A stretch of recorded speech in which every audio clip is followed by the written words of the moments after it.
Howdy, I'm Jammer.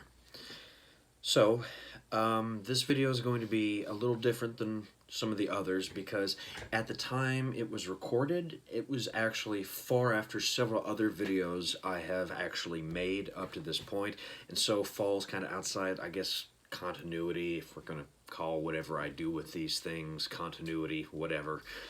But at the time of this recording, something had been kind of bothering me, and that's because I have literally spent all day in my house for the most part, reading comics, drinking coffee, and then working on several of my own comics, and kind of just, how to say, observing the world outside of my home, and noticing that it seems that my country is burning. And the reason this has happened is because, unfortunately, yet another in a long line of individuals has been unfortunately killed by the police. The gentleman's name was George Floyd in question. A police officer placed a knee over his throat and rested it there until he died.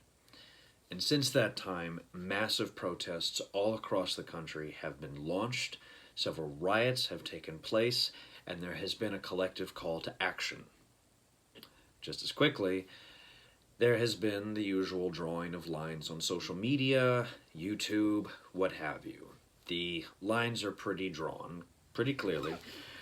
It's either you support these riots or you're a criminal and that people need to just wait.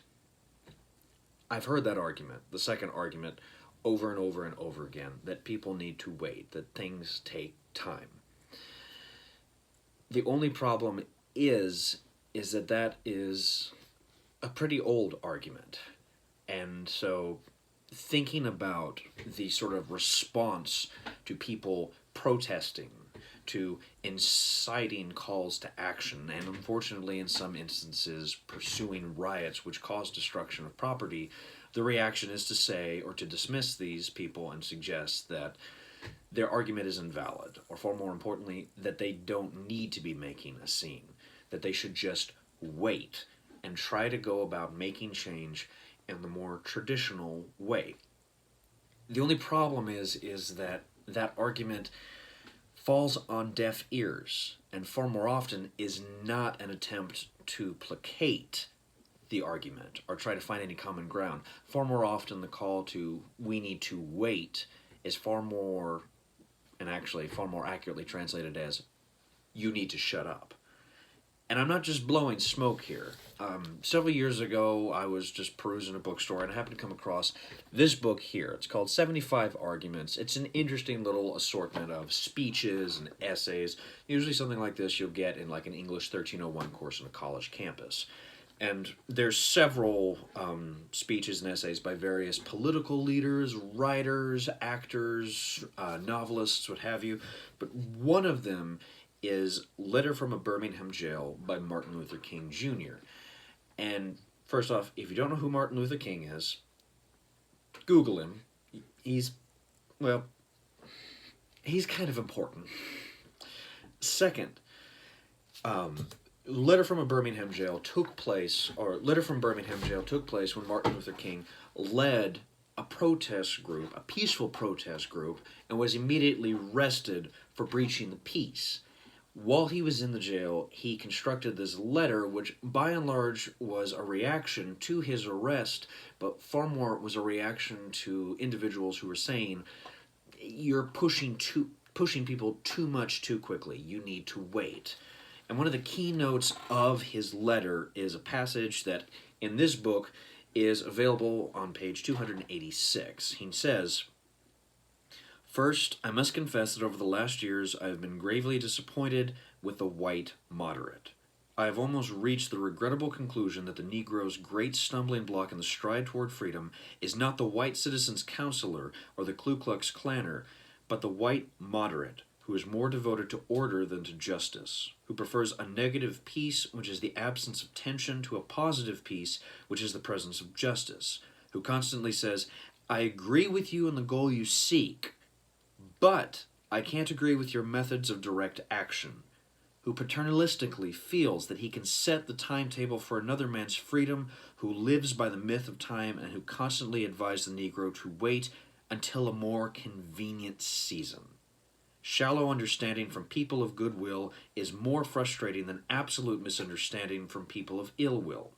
Lukewarm acceptance is much more bewildering than outright rejection.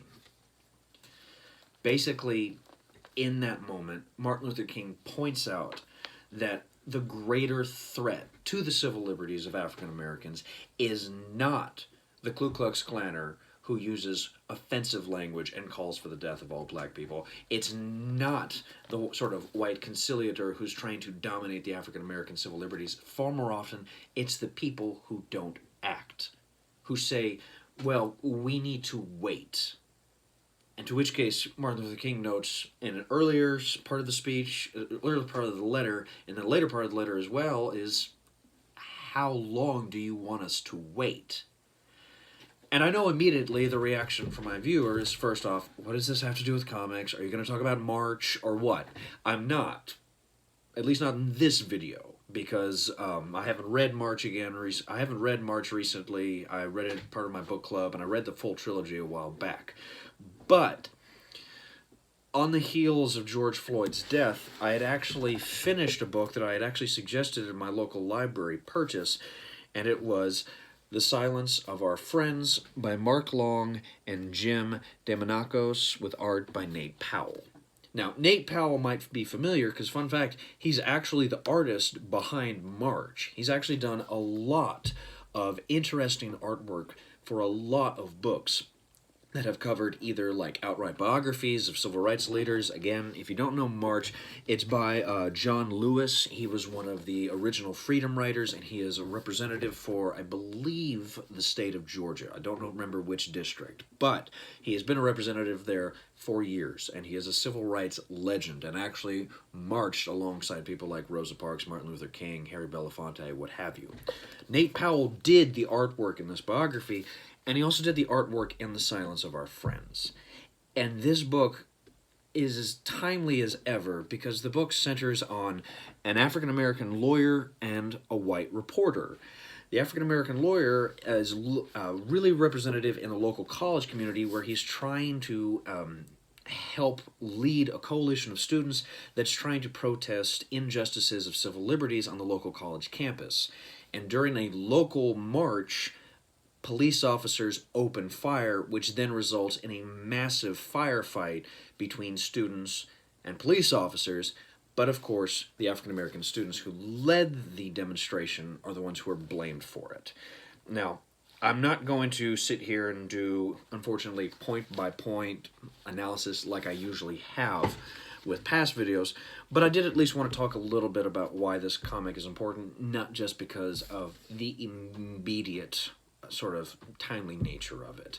What's interesting and unique about this book is largely Nate Powell's approach towards the arrangement of the page. Again, traditionally, he works a lot by playing with word balloons. There's a lot of loopy connections to building and individuals, and these in turn have a lot of emotional relevance. But then as well, he typically tends to work with a lot of black and white, which again really sort of harkens to the actual sort of first-hand account of a lot of television stations. I'm sorry, it's late. I'm literally doing this at the last hour, so please forgive me if I'm not as coherent as I usually am.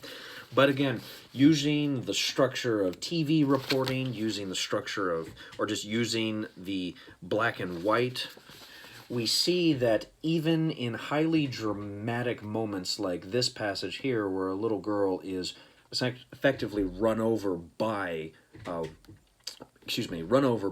car driven by a white man who recognizes her, we're able to really see the passion because of the way the figures are arranged on the page, because of the way we get these dramatic panels, these layouts.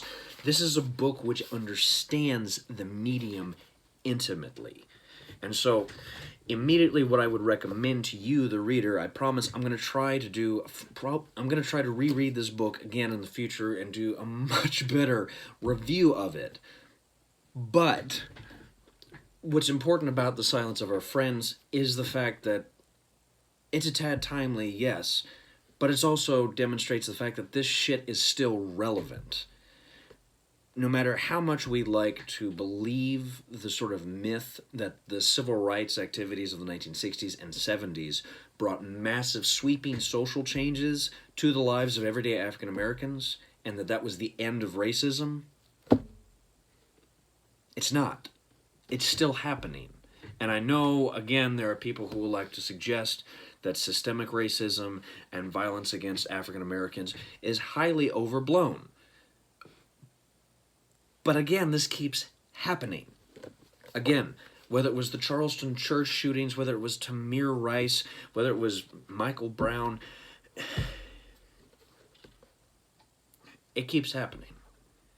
And so a book like this, a comic book like this, is an excellent opportunity to reflect, one, on this nation's past, and then two, to reflect on what are the structures in play that allow violent action and manipulation of authority to continue and perpetuate in our society. This video is not me offering a solution. I don't know what the answer is, except to listen, to communicate. We need to hear people who are hurting. We need to listen to people who are hurting. We don't need to ignore the brutality of individuals. And when people say, no, I disagree with your methods, we need to just wait. The problem is, at that moment, we have to ask ourselves the question, how long are we willing to wait? Okay. I think that's it. Thank you, as always, dear viewer, for your time. Definitely recommend check out The Silence of Our Friends. It is a beautiful novel about the civil rights movement. It's a beautiful novel about race relations as it focuses on the relationship between a white man who's trying to understand how his world and reality plays out in his connections with African Americans, and likewise the way that African Americans interacted with white individuals and how that impacted their day-to-day reality. Also, the fact that this book is set in Texas kind of makes my heart proud, because it's a reminder that, yeah, racism is prevalent in every state, and most especially in the state of Texas. If for nothing else, 2,000 members of the Ku Klux Klan marched in my hometown during the 1920s. Well, anyway, fun side story. Getting off topic. Check this book out. It should be at your local comic book shop. If it's not, check your local library. And if it's not at your local library, ask your local library to pick up a copy. And then also pick up a copy of March. And then also some Ta-Nehisi Coates, because he's awesome. I think that's it. Like, share, and subscribe. But please, please, please, please, after you read some comics, stay safe. Good night.